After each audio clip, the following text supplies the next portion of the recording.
Olá! Na aula de hoje, vamos iniciar a disciplina de saúde coletiva. Nesta disciplina, vamos aprender sobre doença, o modo que se enfrentava a doença no passado, as evoluções que ocorreram até os dias atuais. Bom, então, primeiramente, devemos entender que antigamente, ser saudável era aquela pessoa que não apresentava doenças físicas e mentais, né? Então, aquela pessoa que não apresentava nenhum sintoma, né, demonstrável, era considerado uma pessoa saudável, né?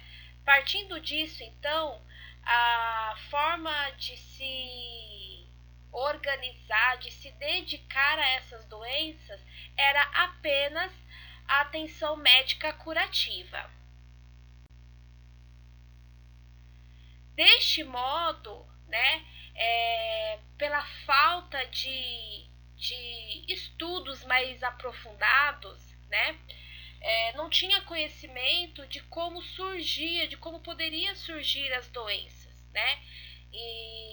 Então, o processo de adoecimento nessa época, né,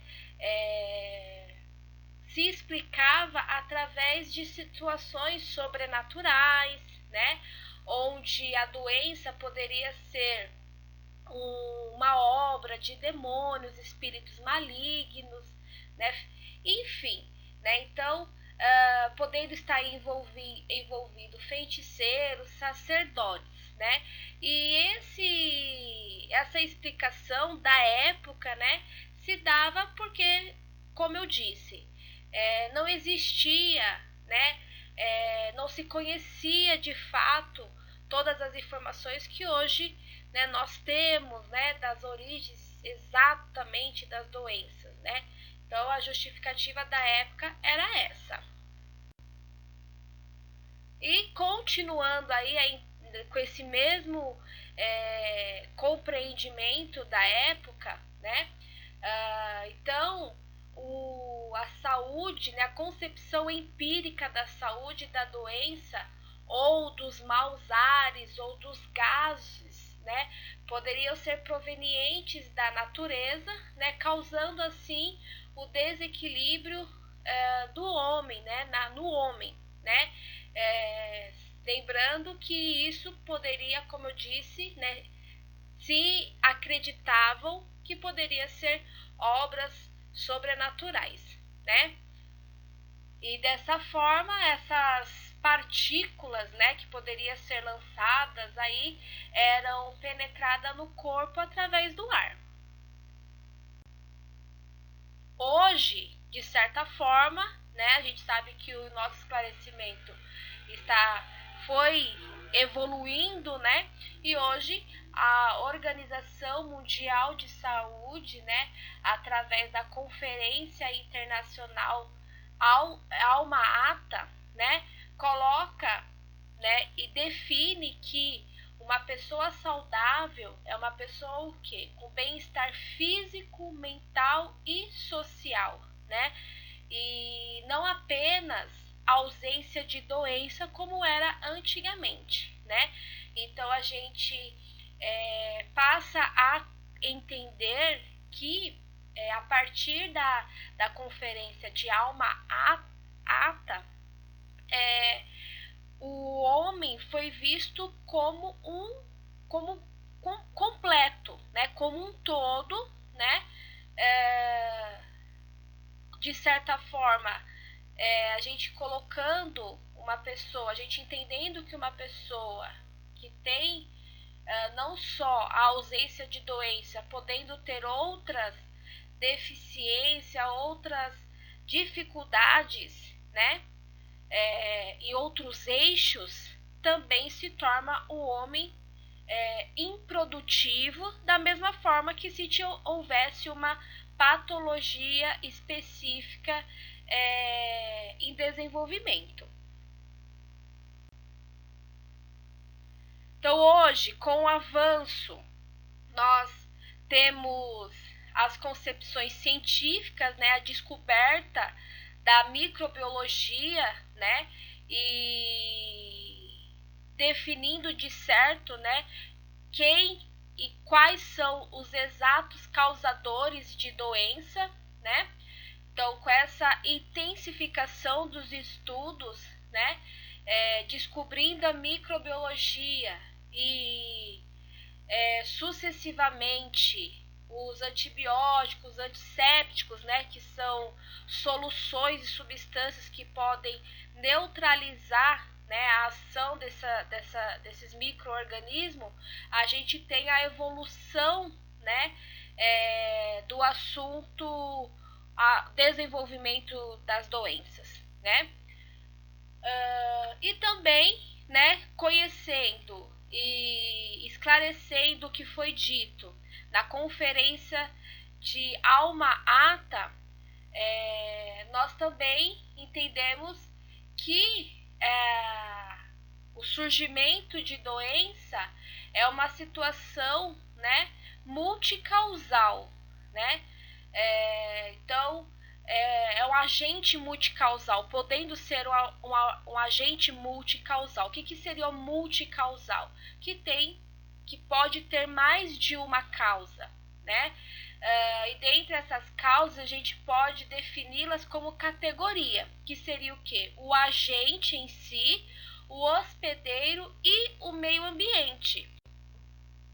Que no caso, né, o agente seria aqui o micro-organismo em si, né, então a sua capacidade de desenvolver infecção e o agravo no organismo daquela pessoa que ele invadiu, né?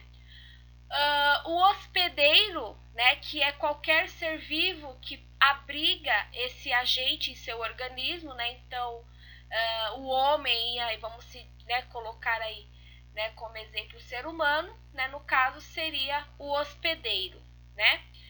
E quando eu falo de meio ambiente, estamos falando o ambiente em que este micro-organismo é transmitido para o hospedeiro. Então, no caso, podendo ser sangue, podendo ser o sêmen, ar, água, solo, né?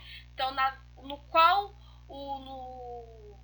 né, uma explicação básica, então, qual foi o ambiente que esse hospedeiro se expôs, né, para que ele tivesse o contato, né, direto com o agente, né, e que no desfecho dessa cadeia, né, temos aí a contaminação e o desenvolvimento da doença.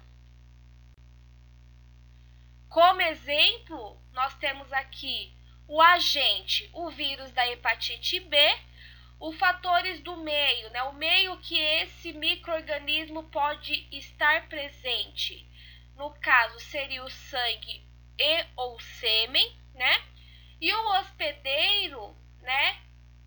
Principalmente aquelas pessoas não vacinadas, né? Então, são pessoas que vão ter o contato com esse meio contaminado e vão, de fato, né, tendo aí uma chance grandiosa de desenvolver a doença.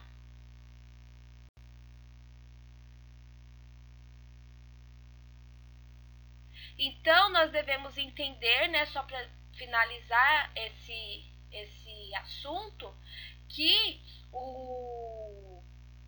determina-se que o processo de saúde e doença, né, então o processo de um ser saudável para um ser doente, seria o quê? Seria o homem e a sua interação com o ambiente contaminado, né? Então, o homem que não é esclarecido, né, ou que ele se coloque, se expõe em situações e a condições não favoráveis, condições de risco, que possa sim, de fato, desenvolver a doença, né? Então, este processo fica, né, definido desta forma. o homem saudável se expondo, né, em um ambiente contaminado e tendo aí como resultado o desenvolvimento de doença.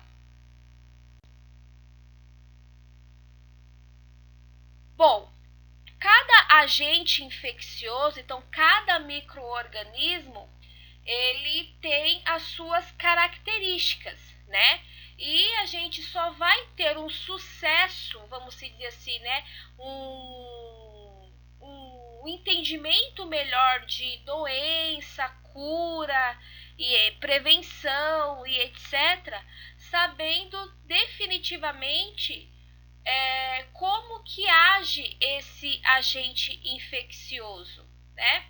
Então é importante a gente conhecer as propriedades desse agente infeccioso para de fato entender como que tudo isso, como desenvolvimento dele, como mecanismo dele se dissemina, né?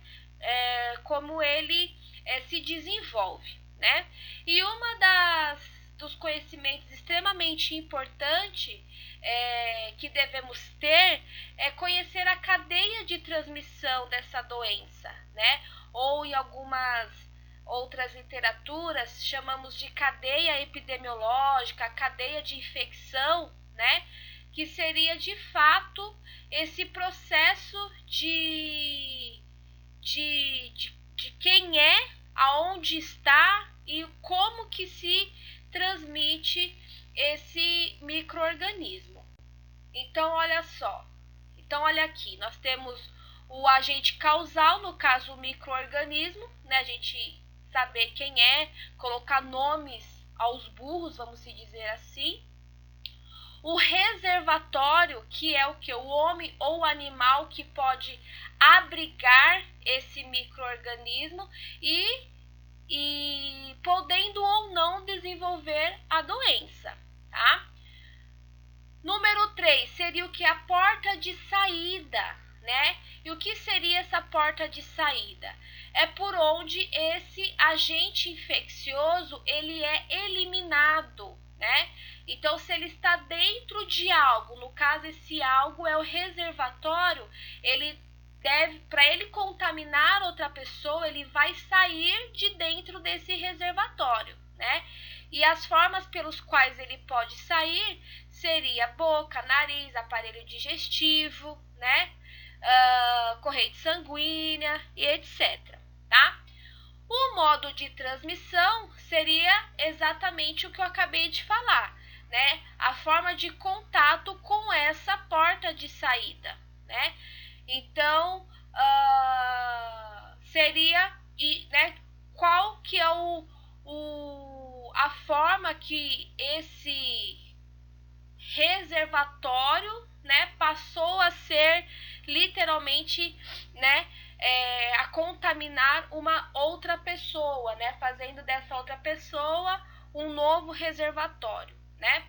Hospedeiro e reservatório basicamente é a mesma coisa, tá certo? Porém, o hospedeiro é aquela pessoa que desenvolve a doença. Aí, o próximo seria a porta de entrada para o novo hospedeiro. Então, qual que foi a forma que ele, né, absorveu aquele micro-organismo, né? Então, cada doença tem toda essa cadeia que devemos entender e só vamos entender após estudo, né, de como que aquele determinado micro-organismo ele se comporta, ok? E suscetibilidade, né, é a capacidade daquele hospedeiro, né, daquele reservatório,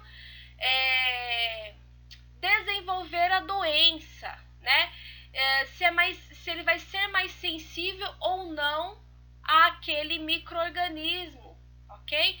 Tem pessoas que podem ter uma sensibilidade maior, outras pessoas que podem ter uma sensibilidade menor, então isso pode variar de organismo para organismo. após esclarecimento do processo de saúde e doença e sua evolução, vamos falar um pouquinho sobre saúde pública, né?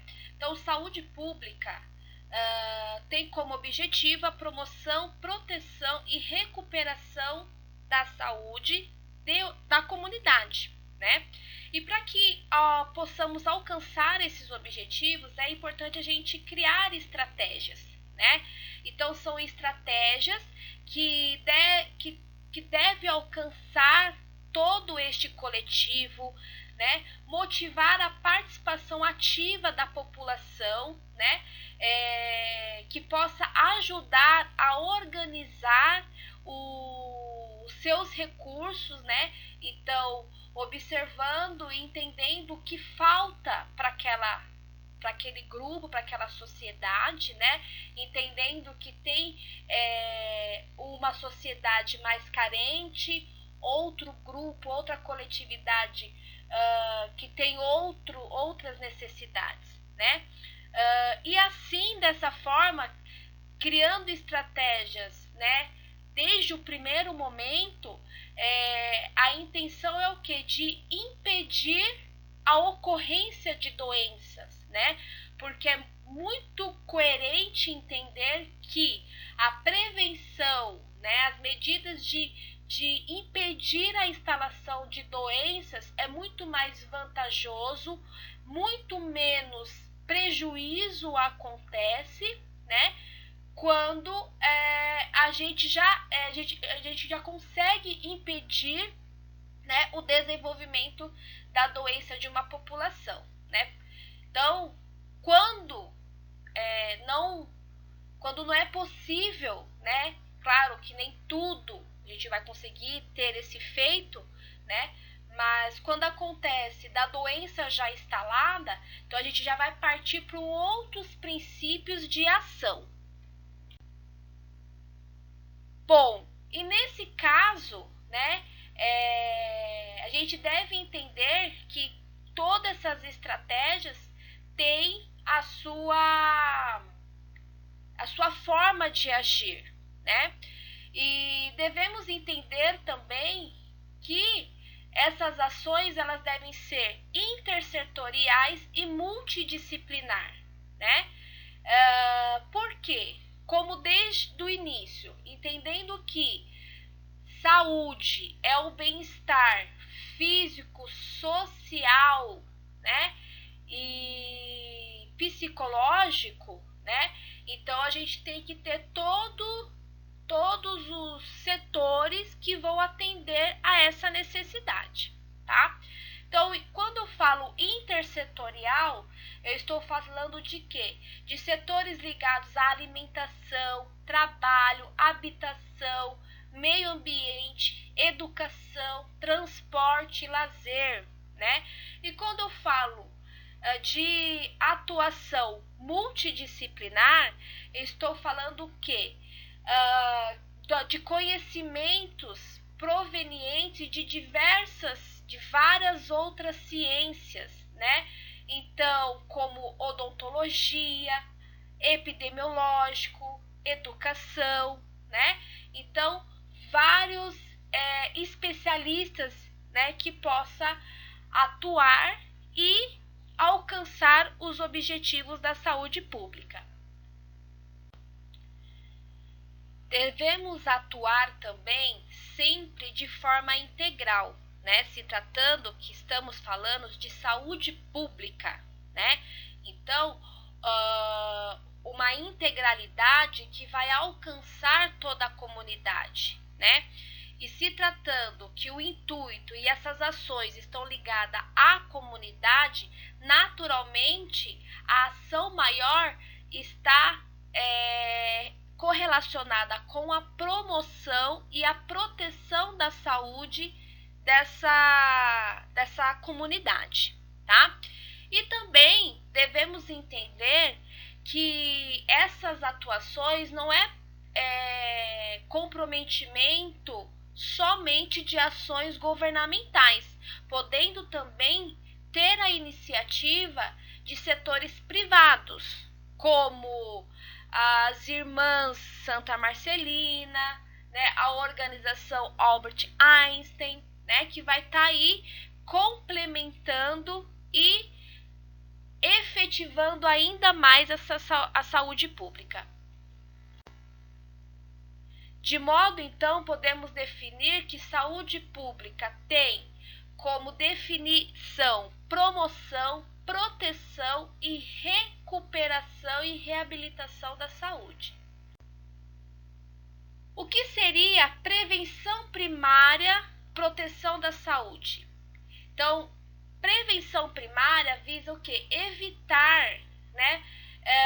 Evitar ou excluir fatores de riscos, fatores que pode causar, né? Que pode vir a causar doença, né? Então, antes que ele cause, nós vamos fazer o quê? Eliminá-lo, né? Então, a prevenção primária, ela tem esse intuito, esse objetivo, né?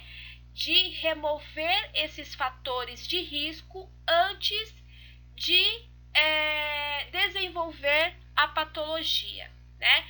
Podendo ser por meios individuais ou por meios coletivos, né? Que tem aí esse mesmo resultado, né? De remover esse fator de risco. Como, né, podemos fazer isso, né? Então temos como exemplo a imunização, né, que é ali todo o calendário de vacina. Podemos, através de esclarecimento de usos de preservativo, que tem como objetivo prevenir doenças sexuais, né?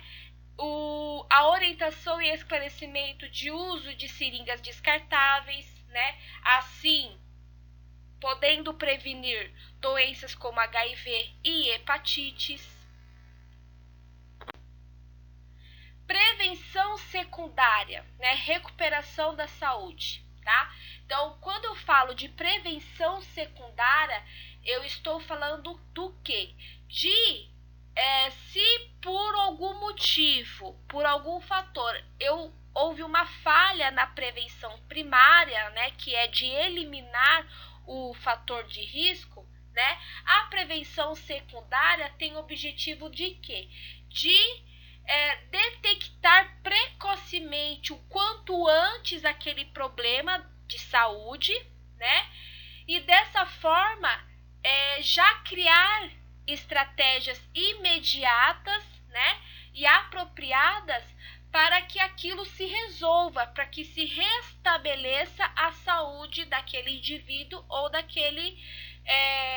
daquela coletividade, né? Então, entende-se que agindo dessa maneira, teremos o quê? Uma redução de consequências, uma redução de prejuízo, uma redução de sequelas, né? Mediante aquela doença que estava em desenvolvimento, ok? Então, tendo esse entendimento, a gente também tem como saldo positivo, né, de que se a gente atender o mais rápido possível aquela pessoa doente, ela vai ter menos prejuízo, aquela sociedade vai ter menos agravos, né, e vai continuar sendo uma sociedade produtiva. Então, como temos aí como exemplo de prevenção secundária, os rastreios de doenças sexualmente transmissíveis, né? A gente entende que algumas doenças elas são silenciosas, né?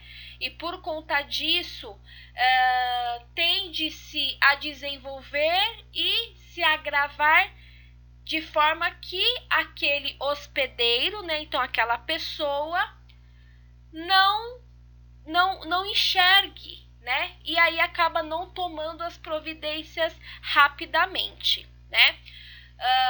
Então, rastreio de câncer do colo, do útero, câncer de mama, de próstata, né?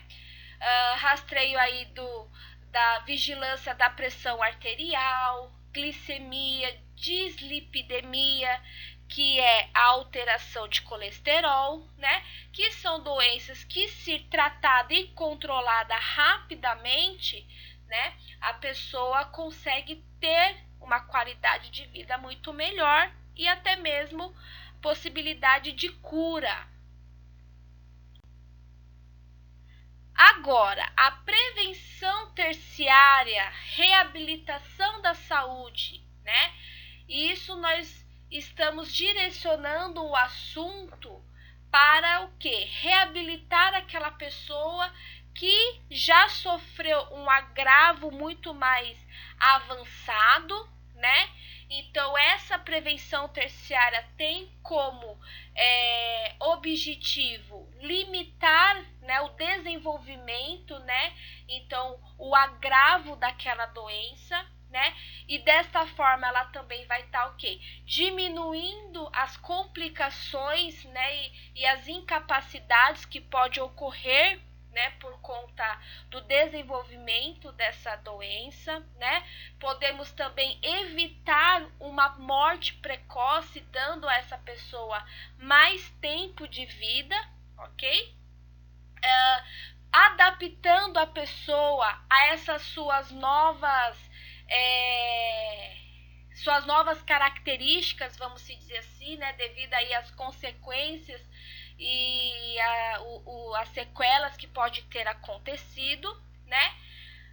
Então, e de certa forma acompanhar essa pessoa, né? Que nós sabemos que tem doenças que ela pode ser controlada e até mesmo silenciada no primeiro momento, mas que ela pode vir a desenvolver e se agravar, né, em tempos futuros, né? Então, o acompanhamento dessa pessoa também faz parte da prevenção terciária.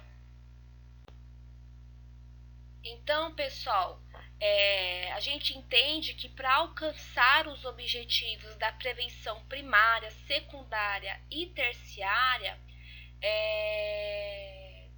é necessário a intervenção da medicina preventiva e medicina curativa, porém também entendemos que ações não médicas também é fundamental, né? Para que a gente tenha uma potencialização de ação, né? De atingir e de chegar em todas a todos que precisam dessas prevenções, né? E essas ações são fundamentais para a melhoria, né, e o bem-estar dessa pessoa, desse indivíduo, a reintegração dessa pessoa na sociedade e até mesmo, né, a diminuição de custos sociais e econômicos. Porque pensando que ações preventivas, né, e essas ações preventivas ser eficiente, nós teremos menos doentes, porque uma pessoa doente não é muito mais caro, né, trabalhar com todas essas questões de tratamento, cura, de reabilitação, né? Então, ações que possa anteceder o processo do adoecer acaba sendo muito mais vantajoso. E essas ações podem ser ações simples, né? Como ações educativas e informativas, que pode ser nas escolas, em locais de trabalho, né? Em um ambiente que possa atender um número considerável de pessoas, um coletivo eficiente, né? Então, ações sobre HIV, enfim, vários agravos, né, de importância aí à saúde pública. Reintegração dos trabalhadores na empresa, né, que por algum motivo essa pessoa, né, adquiriu uma incapacidade, né, podendo ser aí uma sequela, enfim, e que essa pessoa não possa executar aquelas atividades que ela executava anteriormente, mas pode ser redirecionada para uma nova atividade. Bom, Então, após esse conhecimento profundo e o entendimento de que o processo de saúde e doença está totalmente interligado com a interação do homem com o meio ambiente, né? Como dito lá no início, né? E o ambiente nada mais é que aonde pode estar presente o micro-organismo, né? Que é o fator patogênico, né? E também entendendo que essa questão de ambiente pode ter uma extensão variável, né? Nós precisamos entender a existência de todas essas variáveis para que possamos atender e iniciar com medidas preventivas, né? E quando eu falo medidas profiláticas, estamos falando do quê? De ações onde eu possa literalmente eliminar ou afastar esses agentes, né, da proximidade do homem, né? Então veja só, agentes biológicos, né? Então eles podem chegar até o homem através da água, ar, utensílios, mosquitos e etc. Agentes físicos podemos denominar como calor, frio, eletricidade, radioatividade.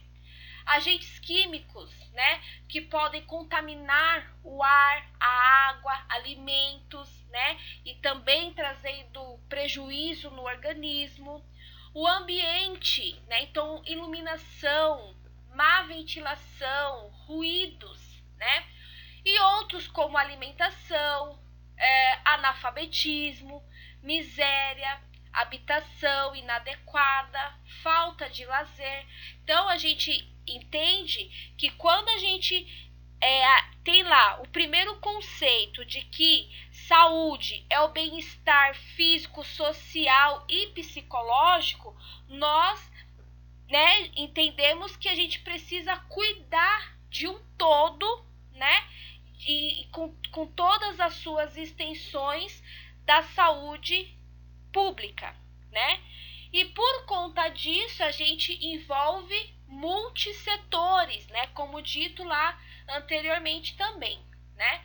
Então, quando a gente pensa e fala em prevenir a doença, nós temos que pensar também em todos esses eixos que nós falamos, né? Então, por conta disso, a gente também tem que pensar não só em ações que vá cuidar, né, do micro-organismo, mas também de ações que vai cuidar da questão social, da questão psicológica de uma família, de um indivíduo, né? Então, medidas profiláticas, como eu falei, medidas que devem afastar, né, os agravos, né, para essa pessoa são amplas, né? Então, deve ter efetivamente o compromisso de todas as esferas, né? Então, como por exemplo, devemos criar algumas medidas como, então como dito, essas medidas ela deve atender a preservação com o corpo, como a manutenção da saúde mental também, né? E pode ser medidas simples como banho, cuidado com os dentes, boa alimentação, imunização, lazer, atividades de relaxamento, cuidados no uso de medicações, cuidados ligados à prática sexual, né? Cuidados relacionados ao profissional, como por exemplo a utilização de EPIs e entre outros, né? Então são medidas que de certa forma também é preocupação da saúde pública, né? E que de certa forma, né, deve atender essas necessidades básicas, né? E para que tudo isso né, seja colocado em prática e que todos tenham esse acesso, né, que é um dos princípios aí do SUS, né, a aula de SUS vai vir aí mais à frente, né, deve-se investir, né, nessas medidas, então investir, né, os recursos na área, né, de saúde pública e o meio ambiente que está aí citado como potenciais provedor de doença de um indivíduo, ok? Sabemos que onde existe o homem, né, onde tem a ação do homem, onde se encontra o homem, vamos dizer assim, né, nós temos onde ele trabalha, onde ele coloca em prática tudo aquilo, né, que a gente colocou agora, né, onde ele consegue ter acesso, né, tem os seus resíduos, vamos dizer assim, né, que é natural, né, os quais a gente tem aí como predomínio, né, o lixo, né, o esgoto, né. E aí nós temos uma outra necessidade de extrema importância, né, que deve ser também oferecido para todos os indivíduos, que são as medidas relacionadas ao saneamento, né, do meio ambiente, né, o saneamento básico, né. Então, o saneamento básico é uma condição essencial para o bem-estar humano, né. Então, onde há saneamento básico, né, para o indivíduo, a gente entende que vai ser um indivíduo com uma melhor produtividade, né, uma melhor atuação na sua vida social, né, e de certa forma também um indivíduo que vai estar dentro das ações preventivas, né, porque tendo saneamento básico a gente sabe que fatores patogênicos podem estar resolvidos, ok? E define-se, né, saneamento básico, segundo a OMS, como sendo o controlador de todos os fatores dos meios físicos do homem que exercem ou podem exercer efeito nocivo sobre o seu bem-estar físico, mental e social, né? Então, como eu disse, né, o saneamento básico tem a sua potencialidade de resolver alguns fatores indesejáveis do meio ambiente. E para fechar, pessoal, meio ambiente a gente está citando diversas vezes e eu vou frisar, meio ambiente não estamos falando de árvore, natureza, estamos falando aonde o homem convive, aonde o homem tem acesso, ao ambiente que ele tem acesso, né, que ele tem contato, que pode trazer de alguma forma direta ou indireta um agravo para a sua saúde.